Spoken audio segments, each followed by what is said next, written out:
CBS Y&R Spoilers. Phyllis falls into Aristotle's trap. Victor discovers she's been kidnapped. Genoa City had seen its fair share of betrayals, secrets, and dramatic twists, but nothing quite like this. Just when it seemed like things were finally settling down, a storm began to brew, and at the center of it all stood the ever-defiant Phyllis Summers. Spirited, cunning, and resourceful, Phyllis had danced with danger more than once. But this time, she may have gone one step too far. Unbeknownst to her, she had become a pawn in a bigger, darker game. And the puppet master pulling the strings. A mysterious figure known only as Aristotle. The mysterious stranger. When a suave new business mogul arrived in town under the name Aristotle Damaris, most dismissed him as another fleeting character in the high-stakes world of Genoa City's elite.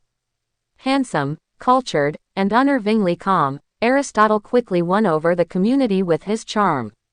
But Victor Newman was never one to trust a man with too many secrets and too polished a smile. Phyllis, however, saw something else, a mystery she wanted to unravel. She began digging, seduced by the challenge, and her instincts told her something was off. Late nights and silent investigations brought her closer to the truth, but also unknowingly closer to danger. The trap is set. Phyllis was known for her bravery and impulsiveness, traits that served her well in the past, but this time they became her Achilles heel.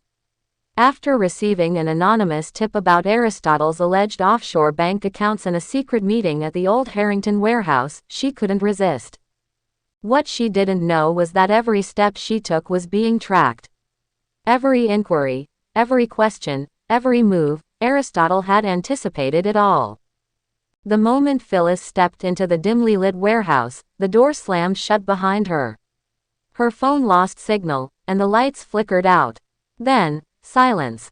By the time the sun rose the next morning, Phyllis had vanished without a trace. Whispers in Genoa City. At first, no one suspected foul play. Phyllis was known for going off the grid when chasing a lead or nursing a bruised ego. But 2 days passed with no word, no texts, and most concerningly, no social media activity.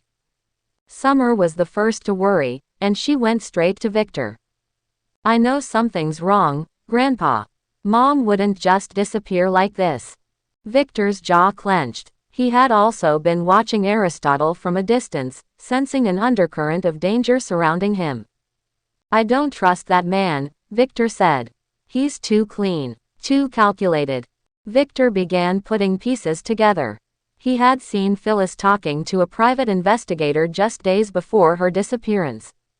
And now, the same investigator was missing too. Victor strikes back. Victor Newman wasn't a man to be outplayed.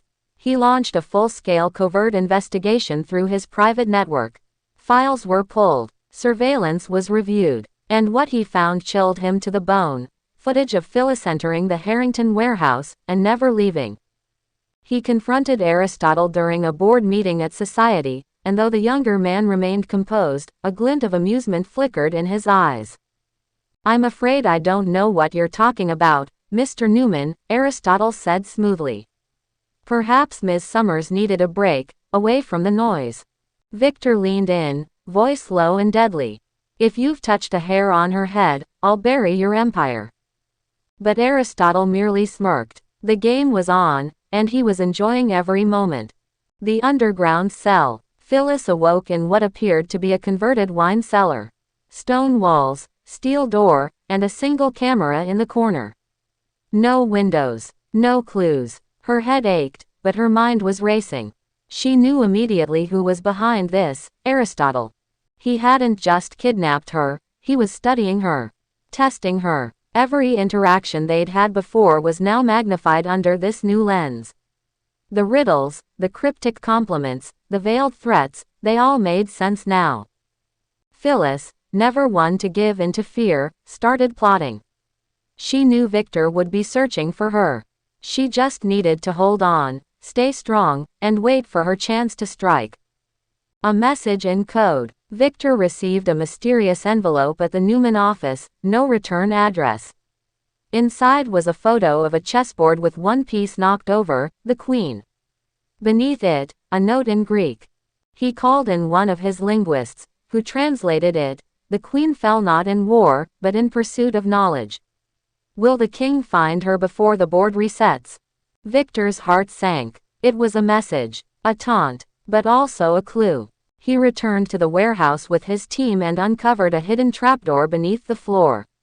Following the path, they came across tunnels once used during Prohibition. It was here that they found signs of recent activity, footprints, equipment, and finally, a dropped necklace. Phyllis's necklace. The rescue. The final confrontation was cinematic. Victor led the charge, bursting into the underground lair just as Aristotle prepared to move Phyllis to another location. A struggle ensued. Phyllis, seizing the moment, fought back too, using a broken chair leg to stun one of Aristotle's men. Victor faced Aristotle, rage burning in his eyes. "You underestimated the wrong man." Aristotle, still oddly composed, surrendered with a crooked smile. "I just wanted to see how far the legend of Victor Newman would go. Now I know." Police took him away, and Victor helped Phyllis up. "You're safe now," he said. But Phyllis, ever defiant, smirked. "Took you long enough." Aftermath. Genoa City buzzed with the news of Aristotle's arrest. His real name, Alexios Drakon, a criminal mastermind wanted across Europe. He had come to Genoa City not for business, but to challenge the players of its high-stakes game. And he had chosen Phyllis as his queen, not to protect, but to test. Victor ensured Phyllis had the best care and security, but he also knew this wasn't the end. There would always be others like Aristotle. But if they came for Genoa City, for the Newmans, or for the ones he cared about, they'd learn quickly.